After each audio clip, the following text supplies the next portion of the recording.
నేను doctor Mounika, homeopathy consultant. ఈరోజు నేను బ్రాంకైటిస్ గురించి ఎక్స్ప్లెయిన్ చేయాలి అనుకుంటున్నాను.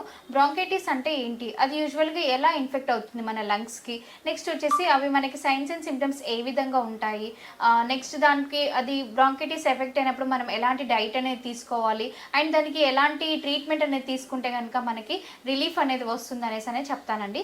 యూజువల్గా మనకి ఏంటంటే బ్రాంకైటిస్ అనేది ఇది ఏంటంటే మనకి యూజువల్గా ఇన్ఫ్లమేషన్ లేదా స్వెల్లింగ్ ఆఫ్ బ్రాంకైటిస్ ట్రీ అని.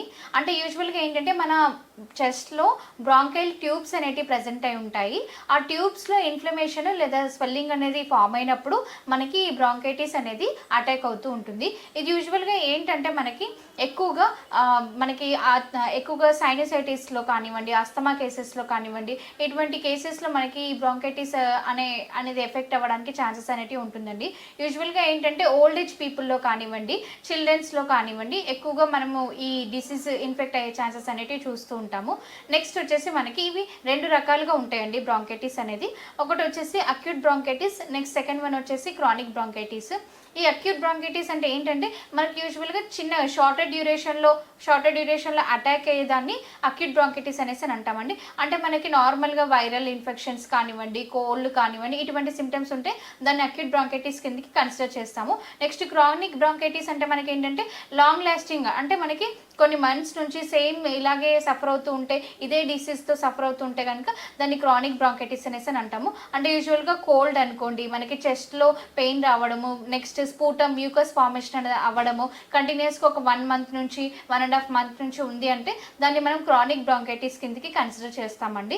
అండ్ నెక్స్ట్ వచ్చేసి మనకి ఇవి కాజెస్, ఇది ఏ విధంగా మనకి అంటే ఎలా ఎఫెక్ట్ అవుతుంది మన బాడీకి అనేది చెప్తానండి.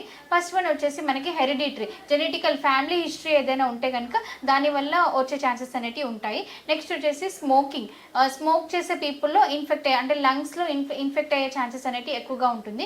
నెక్స్ట్ వచ్చేసి మనకి ఇండస్ట్రియల్ ఏరియాస్, ఎయిర్ పొల్యూషన్స్, అంటే ఇండస్ట్రియల్ ఏరియాస్లో ఎవరైతే పీపుల్స్ అక్కడ నివసిస్తూ ఉంటారో అలాంటి పీపుల్స్లో మనకి ఏంటంటే ఆ ఇండస్ట్రీస్ నుంచి రిలీజ్ అయ్యే బ్యాడ్ కెమికల్ గ్యాస్ కంటెంట్స్ ఏవైతే ఉంటాయో వాటి నుంచి రిలీజ్ అయ్యే టాక్సిక్ సబ్స్టెన్స్ నుంచి, అంటే అవి మనం పీల్చుకోవడం వల్ల, ఆ గాలి పీల్చుకోవడం వల్ల మనకి ఇన్ఫెక్ట్ అయ్యే ఛాన్సెస్ అనేవి ఉంటాయి. అంటే లంగ్స్కి డ్యామేజ్ అనేది జరిగే ఛాన్సెస్ అనేవి ఉంటాయండి.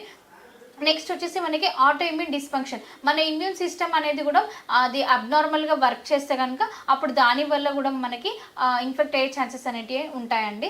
నెక్స్ట్ వచ్చేసి మనకి సిమ్టమ్స్, ఈ బ్రాంకైటిస్లో మనకి ఎలాంటి సిమ్టమ్స్ అనేటివి కనిపిస్తూ ఉంటాయని చెప్తానండి. ఫస్ట్ వన్ వచ్చేసి షార్ట్నెస్ ఆఫ్ బ్రీత్, అంటే శ్వాస తీసుకోవడానికి ఇబ్బందిగా అనిపిస్తూ ఉంటుంది.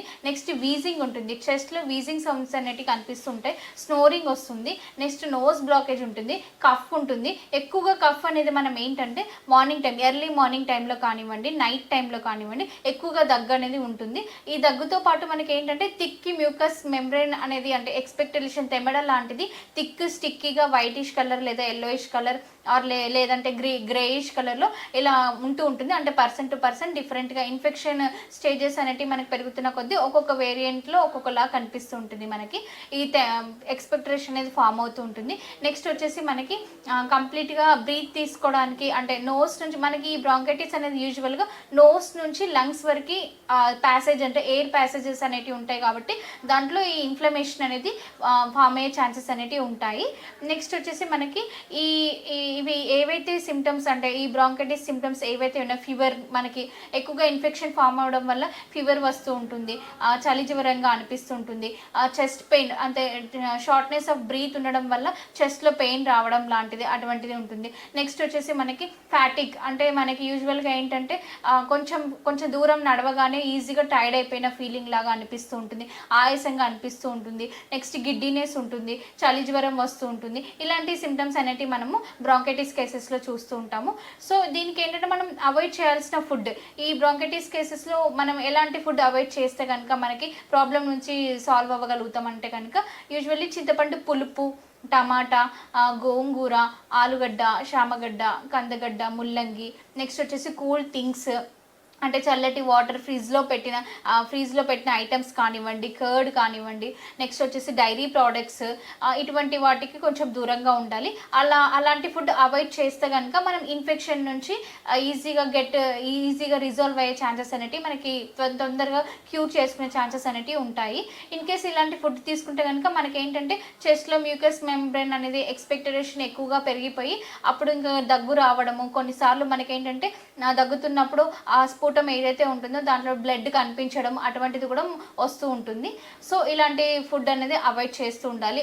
ఆయిలీ ఫుడ్స్ కానివ్వండి, out side food, junk foods, bakery items అటువంటిది కూడా అవాయిడ్ చేయాలి. సో మనం బ్రాంకైటిస్తో ఎవరైతే సఫర్ అవుతున్నామో మనకు హోమియోపతిలో మెడిసిన్స్ అనేవి అవైలబుల్గా ఉన్నాయి.